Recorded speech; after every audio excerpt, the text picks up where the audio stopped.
ganyan na siya. Pangit lang ng pagka-tape ko eh. At next, ito na, panguli. The last part. Lagay mo na lang.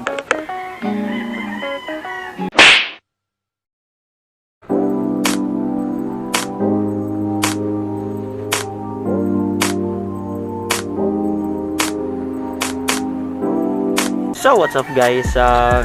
For today's vlog, gagawin natin yung yung how to eliminate the wind noise of our external microphone of SG6 Legend. So first, we should have our yung mga gagamitin natin na tools at mga materials para ma-eliminate yung wind noise. First, we have the scissor. Next, we have the sponge. Napaka importante ng sponge na yan. Next is tape, gloves, at saka cotton.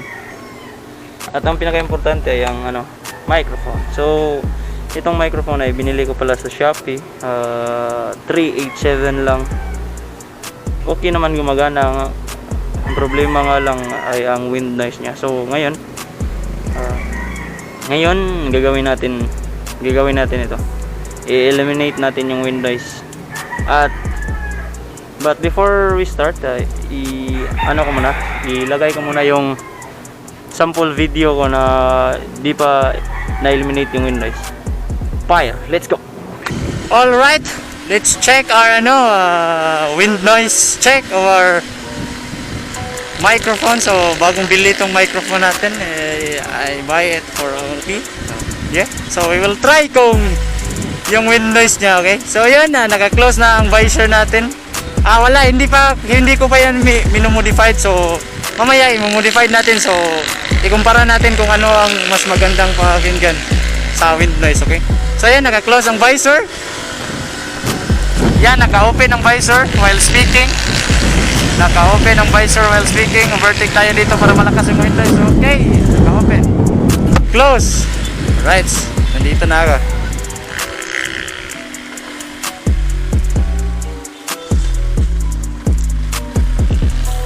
Yan, naka-close ang visor. Wind noise check. Yan, may asong gala. Wind noise check. Na naka-close ang visor. Ikukumpara natin once ma-modified ko na yung mic. I will modify that. At once epektibo yung pag-modify natin, i-vlog natin kung ano yung ginawa sa mic ko. Alright? Let's do this. So yun guys, we will start our job, our work. So first is tatanggalin muna natin yung stock na air noise na yung ganito. So tanggalin muna natin to. At ang unang gagawin natin dito, so ito na lang yung so dapat matanggal to para dito natin i-modify yung mga natin. So first, we must have the cotton. So the cotton, so we will wrap the mic tip. Cotton is important also to reduce the wind noise. Alright, so yan, dito balutin lang natin to, so ibabalot natin dito.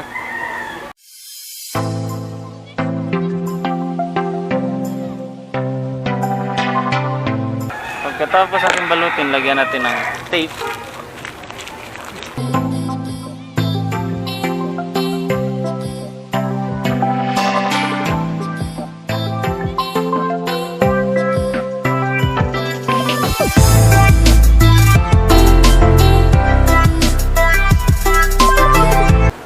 So ganito na yung mangyayari. Yan. So nabalot na natin siya ng cotton. Linagyan ng cotton tsaka tape. Yan. Excuse my Next is yung ito, yung sponge. Next process is to the sponge. So we will just get the sponge. into half. Half. Ganyan. Yan. We'll just like this. Cut natin half. Then, ganito lang. Hirap na natin siya. Hirap na naman. Pang ilang wrap na yun.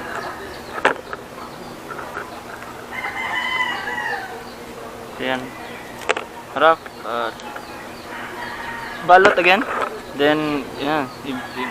Pagayin mo. Tanggalin mo yung mga pangiting natin.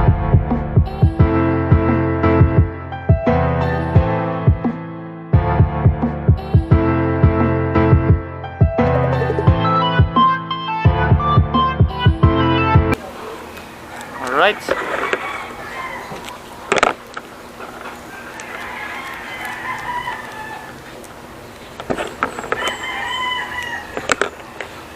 So magiging ganito na yan, guys. Ganyan na siya. Pangit lang ng pagka-tape ko eh.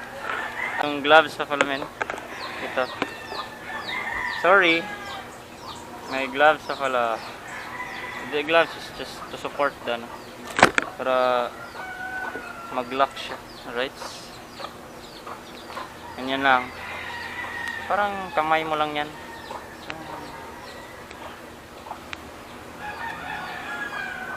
Yan. Oh, di ba? Yan.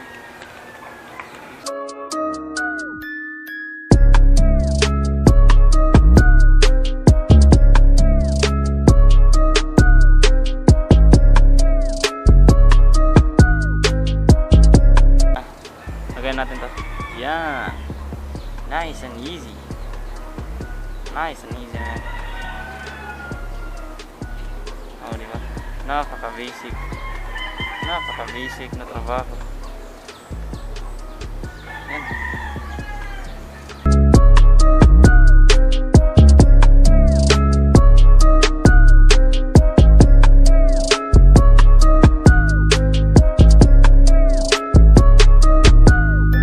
Alright. We are done, man.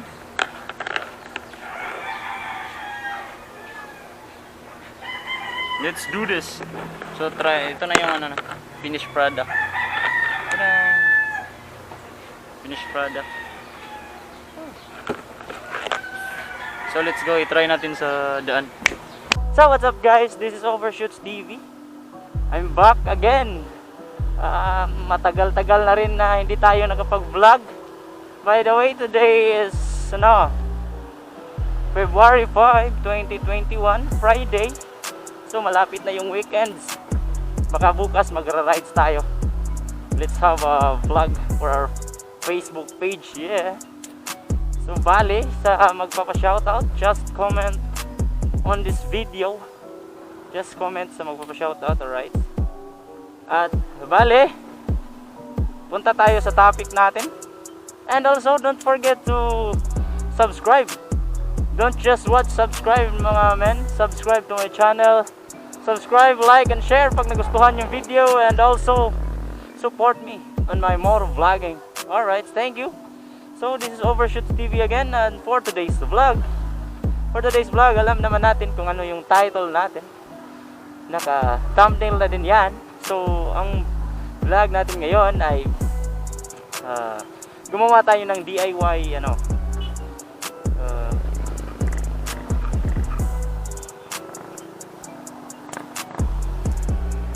gumawa tayo ng DIY air noise eliminator sa ating microphone na binili natin sa Shopee sa halagang 387. And also, we will try if gagana ba siya. So yun, ngayon magsisimula na tayo ng vlog. Huwag na nating pabain kasi magtitest lang naman tayo ng ng ating microphone. So ngayon ay nakasara ang ating windshield or ang ating visor. So nakasara. I hope na okay lang yung natin, quality, voice quality, at walang air noise o yung mga ganon. So sana tangin na. So yun, naka-close ang ating visor with 56, 57, mga around 60 yung kph. Sa unahan, i-open natin yung visor pag naka-straight yung takbo natin. Baka makabakbak tayo. Dito, bakbak! I-open natin yung visor, men. Kaya bakbak tayo, men. Right! Open yung visor. Woo! Grabe ah. Open ang visor natin ngayon, men. I hope na di epic fail yung ano natin, DIY natin, men. Open visor again. Close visor na malakas yung takbo. So, sinsya mo. Di ako makapokus kasi nasa daan yung pagpo-focus ng riding ko. Whoop! Wara! Kamote! Kamote! So, pupunta tayo ng golf course. Chill tayo dun at mag-shoutout tayo sa ating mga subscriber. By the way, ay naka-close ang ating visor ngayon. Sana hindi, sana walang, air noise. At tsaka nga pala guys, please support my mga motovloggers friend and also their Facebook page. Ilagay ko na lang dyan sa screen. Pop up mga kaibigan kong motovlogger. Please do support guys and also like and follow their page. Subscribe naman. Salamat lahat ng sumusuporta sa mga sulit na supporters natin dyan. Maraming salamat. At shoutout nga pala sa mga mamitikay sa norte. Yeah! Shoutout sa inyong lahat. So, shoutout! So, we are live here at Golf Course Danao. Ito yung shoutout sa itong vlog. So, Hottest Jones. Oh yeah, si Master nga patis drive tas yung R3. Are diri Master kay mo test drive pagbalik. Hottest Jones, shoutout sa iyo, Master. Ricardo Bughaw, shout out Master, shout out sa nasa kasong vlog ron, napili niya ako ning dito na niya sa effective ang atong wind noise eliminator. Jumel Cordillera Encargues, the man behind Rec Moto, please do like and follow, subscribe na po sa iyang YouTube channel guys, thank you. Shout out sa ating 10 viewers. Dong Tipin, shout out shout out brother, gihahag ako kapalit ng sudlayan pa ko diri nag-test nagkuan. So, while nag-live ko, nag-record sa akong action cam for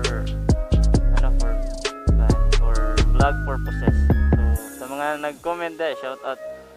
Abang ilang ni sa akong kuan sa akong vlog sa Jumel Gordinian Kargi. So, shout out si Rec Moto and Jet Moto Vlog. Please do like, follow, subscribe po sa ilang YouTube channel guys. Support local. Alright. Ricardo Bughaw, anak ko Master. Mingaw kay diri Master ay nyawar mo kay sticker diri ron. Shout out ni Mark Dave Gomez Master, reserve sticker. Hala, nahutan lang yung sticker Master. Wa pa mapabuhat ko. Buhat og balik turog na magkuan niya ako mag-post ko page niya. Nam sa may plano mag-rise, so basin maka-get up niyo ba. Pwede rin kayo. So ato shout out si Mark Dave Gomez. You are also here in my vlog. Shout out sa ating 10 viewers dyan. Amping tanan, ride safe mo tanan perme. Shout out ni Rec Moro ug ni Jet Moro Vlog. Just comment below sa mga shout out. Trying to reconnect, nawala yung signal natin. So that's it for today's vlog guys. That's it for today's vlog. I hope you enjoy. You learn something sa mga kagaya kong nagsisimula pa lang sa moto vlogging. Budget friendly camera lang yung gamit natin at saka yung mic. Pwede mong gawin yung ginawa ko sa aking microphone sa SD6 Legend ko. DIY wind noise, how to eliminate the wind noise. Alright, so kita nyo naman kung anong ginawa ko kanina. I hope na gumana doon. I hope na gumana ito. Malalaman natin to mamaya sa pag-edit natin. So yun guys, that's it for today's vlog. Thank you for watching. Thank you for always support sa lahat ng sumusuporta. Maraming salamat sa inyong lahat. I hope na patuloy kayong susuporta sa akin hanggang sa muli. Hanggang sa muli. Thank you. Ride safe sa ating lahat. And peace! Overshoot